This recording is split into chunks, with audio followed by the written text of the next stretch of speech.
Hai, selamat datang di podcast Kolaboratif Learning kelompok 8. Sebelum kita berbicara lebih banyak, kita perkenalan dahulu. Perkenalkan, namaku Putri Gali dari kelas 12 IPS 2. Perkenalkan, namaku Miranda Karisma Setia dari 12 IPS 4. Kenalin, nama aku Andrea Lina Mulya Dewi Putri dari kelas 12 MIPA 2. Aku Christian dari 12 IPA 1. Yuk, saatnya kita berbincang lebih banyak. Oh iya Lin, kamu kan sekarang sedang merintis usaha. Usaha apa sih yang sedang kamu rintis?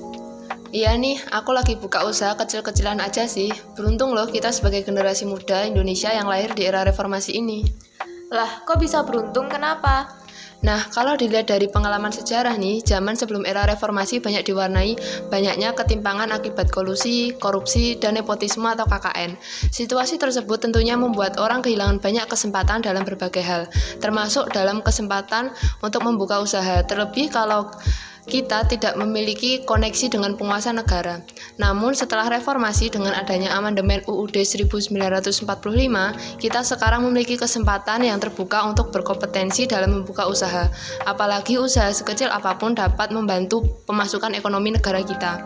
Dan dalam membangun usaha seperti ini, kita pun mendapatkan jaminan hukum yang sama dalam membantu proses kegiatan-kegiatan kita. Makanya sekarang banyak anak muda yang membuka usaha kecil-kecilan ya. Iya, dan tak sedikit juga yang dari mereka yang memanfaatkan media online sebagai sarana berusaha mereka.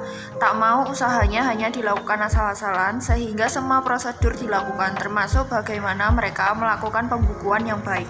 Pembukuan itu isinya apa saja? Berisi tentang laporan keuangan. Laporan keuangan biasanya mencakup laporan laba rugi dan laporan perubahan ekuitas. Laporan laba rugi berfungsi untuk melaporkan ringkasan pendapatan perusahaan, pengeluaran, keuntungan, kerugian, dan pendapatan bersih yang dihasilkan yang terjadi selama 1 tahun, kuartal, atau periode waktu lain.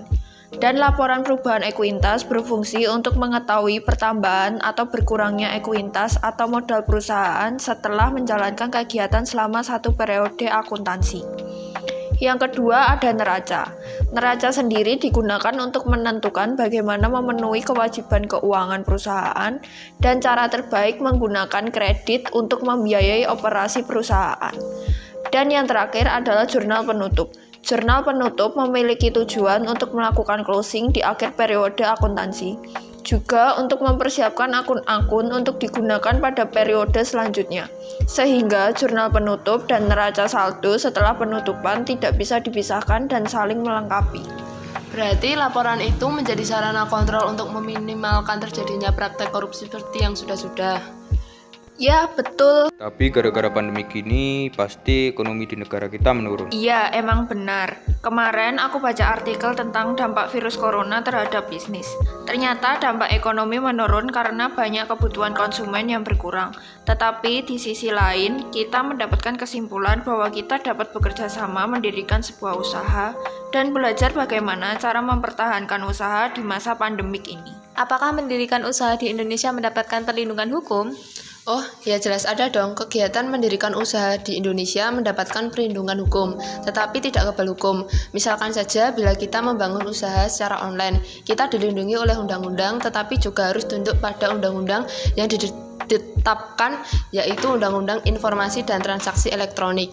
Transparansi dalam usaha juga menjadi bagian dari perlindungan dan penegakan hukum.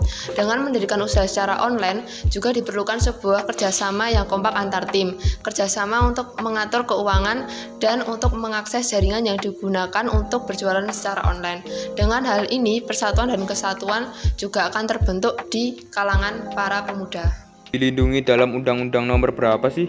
Sesuai dengan amanat ketetapan Majelis Permusyawaratan Rakyat Republik Indonesia nomor 16/MPRRI/1998 tentang politik ekonomi dalam rangka demokrasi, ekonomi usaha mikro kecil dan menengah perlu diberdayakan sebagai bagian integral ekonomi rakyat yang mempunyai kedudukan, peran, dan potensi strategis untuk mewujudkan struktur perekonomian nasional yang makin seimbang, berkembang, dan berkeadilan.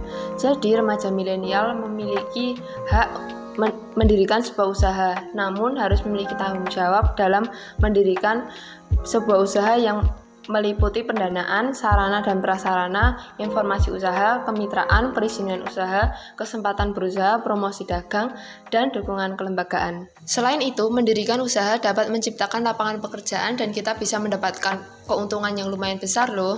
Maksudnya gimana sih?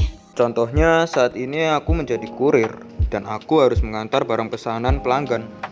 Melakukan itu juga butuh memperhitungkan untung ruginya dengan mempertimbangkan uang bensin juga. Dimisalkan aku harus mengantar 7 barang itu dari Solo ke kota Boyolali dan masing-masing barang dikirim ke tempat yang berbeda dengan jarak tempat A dengan lainnya 4 km. Maka estimasi jarak tempuh adalah 38,06 km.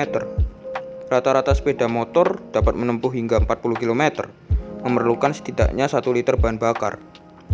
Jika biaya bahan bakar per liternya perlu Rp8.000 dan kita harus antar 7 barang ke tempat yang berbeda, lalu kita ambil untung per barang Rp7.000. Jadi total untung kita Rp49.000.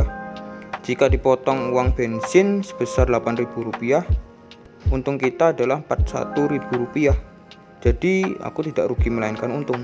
Dari keuntungan usaha itu, kita para kaum muda ini berpikir untuk bisa membantu korban bencana dengan cara berbagi dari sebagian hasil keuntungan usaha online dan aksi sosial yang mengikutsertakan kaum muda di gereja. Sebenarnya aku juga kepikiran buat mencari pekerjaan. Syaratnya apa aja sih buat mencari pekerjaan tersebut? Kalau usaha itu udah sukses, kita butuh yang namanya CV untuk mengetahui karakter calon pekerja. Nih contoh CV yang aku punya. Aku pernah ketemu artikel itu berkata, although in a state of economic crisis, the young keep struggling and trying to set up business. Because of the knowledge to try, now their effort has been successful.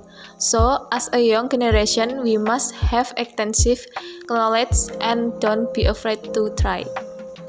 Oke guys, semangat ya, jangan patahkan kreasi karena kondisi.